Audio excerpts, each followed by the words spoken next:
जगन्नाथ रथ यात्रा में शामिल होने के लिए देश ही नहीं बल्कि विदेश से भी भक्त यहाँ आते हैं। इस बार जगन्नाथ रथ यात्रा की शुरुआत 1 जुलाई शुक्रवार से हो रही है। रथ यात्रा शुरू होने से 15 दिन पहले यानी ज्येष्ठ पूर्णिमा पर मंदिर के दरवाजे बंद कर दिए जाते हैं। कोई भी भगवान के दर्शन नहीं कर पाता। ऐसा कहा जाता है कि इन 15 दिनों में भगवान जगन्नाथ बीमार रहते हैं, इसलिए वे आराम करते हैं और किसी को भी दर्शन नहीं देते। इस मान्यता से जुड़ी एक कथा भी है जो इस प्रकार है। प्राचीन कथा के अनुसार प्राचीन समय में भगवान जगन्नाथ के एक परम भक्त थे। उनका नाम माधव दास था। जब माधव दास छोटे थे तभी उनके माता पिता का स्वर्गवास हो गया। उनका बचपन काफी परेशानियों में बीता, लेकिन उनकी भक्ति में कोई कमी नहीं आई। युवक होने पर उनका विवाह हुआ, लेकिन कुछ ही दिनों बाद उनकी पत्नी का देहांत हो गया। लेकिन इसके बाद भी वे निरंतर भगवान जगन्नाथ की सेवा करते रहे।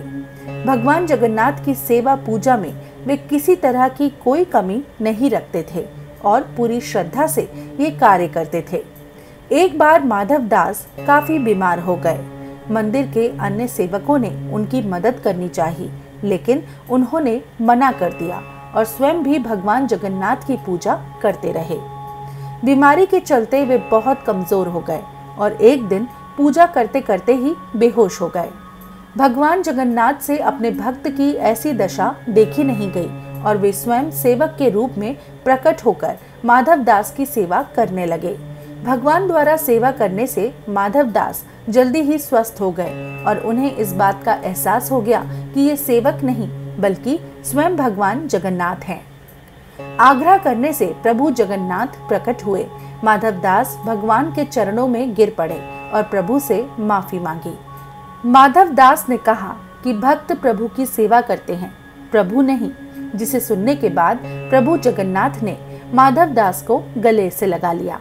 माधव दास ने भगवान जगन्नाथ से पूछा कि आप तो सर्वशक्तिमान हैं, आप तो मुझे ऐसे ही ठीक कर देते, तो फिर आपने मेरी सेवा क्यों की? भगवान जगन्नाथ ने कहा कि हर इंसान को अपने कर्मों का फल भुगतना पड़ता है। अगर तुम अभी ये परेशानी नहीं उठाते तो तुम्हें अगले जन्म में ये दर्द सहना पड़ता, इसलिए मैंने तुम्हारी सेवा की है। लेकिन अब जो तुम्हारे कष्ट के 15 दिन शेष हैं वो मैं ले लेता हूँ। ऐसा कहकर भगवान वहां से चले गए। यही कारण है कि रथ यात्रा के पहले दिन पहले भगवान जगन्नाथ बीमार पड़ जाते हैं और किसी को दर्शन नहीं देते। माना जाता है कि ये बात आषाढ़ माह की है और इसलिए रथ यात्रा के ठीक पहले जगन्नाथ 15 दिनों के लिए बीमार पड़ जाते हैं और उन्हें एकांतवास में रखा जाता है।